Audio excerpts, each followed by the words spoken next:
നമുക്ക് അടുത്ത പാഠഭാഗം ഒന്ന് നോക്കാം. A pleasant surprise. A pleasant surprise. A എന്ന് പറഞ്ഞാൽ ഒരു എന്നുള്ളതാണ്, നമ്മൾ മുന്നേ ഡിസ്കസ് ചെയ്തിട്ടുണ്ടായിരുന്നു. പ്ലസൻറ്റ് എന്ന് പറഞ്ഞാൽ സന്തോഷകരമായ, സർപ്രൈസ് ആശ്ചര്യം അല്ലെങ്കിൽ അതിശയം എന്നൊക്കെ പറയാം. നമുക്ക് ഈ പിക്ചറിലേക്കൊന്ന് പോവാം. ഇതിൽ ആരൊക്കെയുള്ളത്? 3 പേരില്ലേ? ഇതിൽ ഈ പെൺകുട്ടി, യൂണിഫോം ഇട്ട പെൺകുട്ടിയെ നിങ്ങൾക്കറിയാം. ഇതാണ് സഷ. ഇതാരാ? സഷയുടെ ഫ്രണ്ട് നവീൻ. ഇതാ ഇവിടുത്തെ ഒരു പെൺകുട്ടിയെ കണ്ടാൽ നിങ്ങൾക്കിത് മനസ്സിലാവുന്നുണ്ടാവും ഇത് ആരാന്നുള്ളത്. നമുക്ക് പാഠം ഒന്ന് വായിച്ചു നോക്കാം. Sasha and Naveen spotted the girl near a tree. സഷയും നവീനും ആ കുട്ടിയെ കണ്ടെത്തി. എവിടുന്നാണ് കണ്ടെത്തിയത്? ഒരു മരത്തിൻ്റെ അടുത്ത്. She was cradling her little brother singing the song. അവൾ അവളുടെ അനിയനെ തൊട്ടിലാട്ടുകയായിരുന്നു. സിംഗിങ് ദ സോങ്, ഒരു പാട്ട് പാടിക്കൊണ്ടാണ് തൊട്ടിലാട്ടിയിരുന്നത്. How quickly has she learn the song. എത്ര പെട്ടെന്നാണ് അവൾ ആ സോങ് പഠിച്ചത്? Naveen whispered to Sasha. Naveen സഷയോട് മന്ത്രിച്ചു. മന്ത്രിച്ചു എന്ന് പറഞ്ഞാൽ ചെറുതായി, ചെറിയ ഒച്ചയിൽ പറഞ്ഞു. The girl saw them and smiled. ആ പെൺകുട്ടി ഇവരെ രണ്ടുപേരെയും കാണുകയും ചെയ്തു, അവരോട് ചിരിക്കുകയും ചെയ്തു. She tried to comb her dry hair with her fingers. അവൾ അവളുടെ ഉണങ്ങിപ്പിടിച്ച മുടികൾ അവളുടെ വിരലുകളാൽ ചീന്താൻ ശ്രമിച്ചു. You sing beautifully. നീ വളരെ നന്നായി പാടുന്നുണ്ട്. Naveen appreciated her. നവീൻ ആ പെൺകുട്ടിയെ അഭിനന്ദിച്ചു.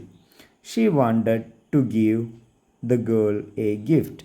സഷ wanted to give the girl a gift.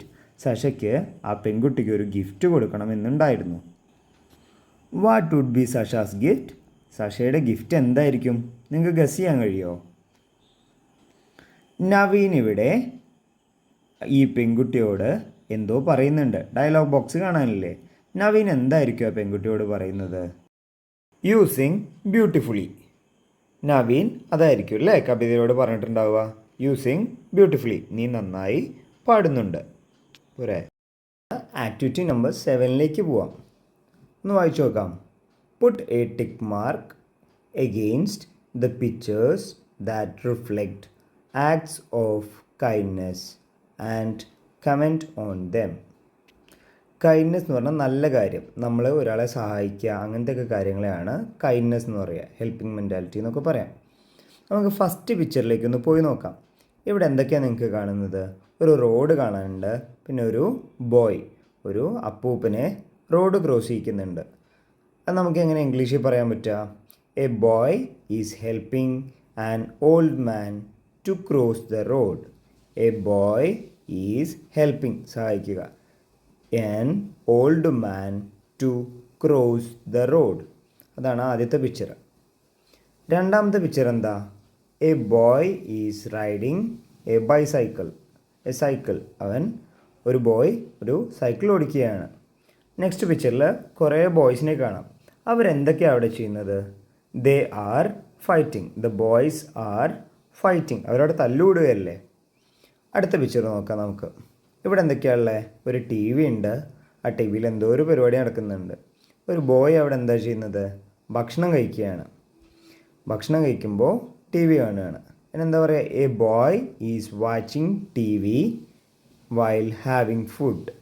ഭക്ഷണം കഴിച്ചുകൊണ്ടിരിക്കുന്ന സമയത്ത് ടി വി കാണുകയാണ്. അടുത്ത എന്താ? A girl is giving water to a poor മാൻ.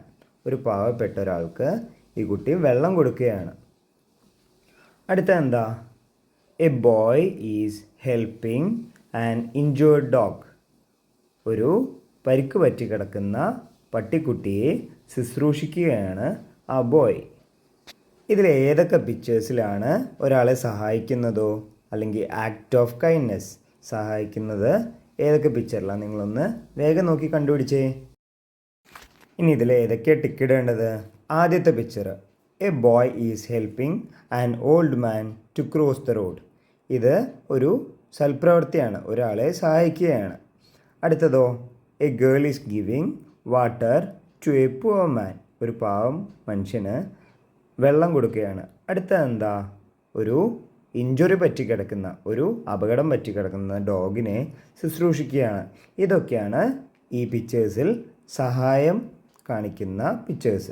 അതിനാണ് നമ്മൾ ടിക്ക് ഇടേണ്ടത്. എല്ലാവരും ഒന്ന് നോക്കിക്കേ.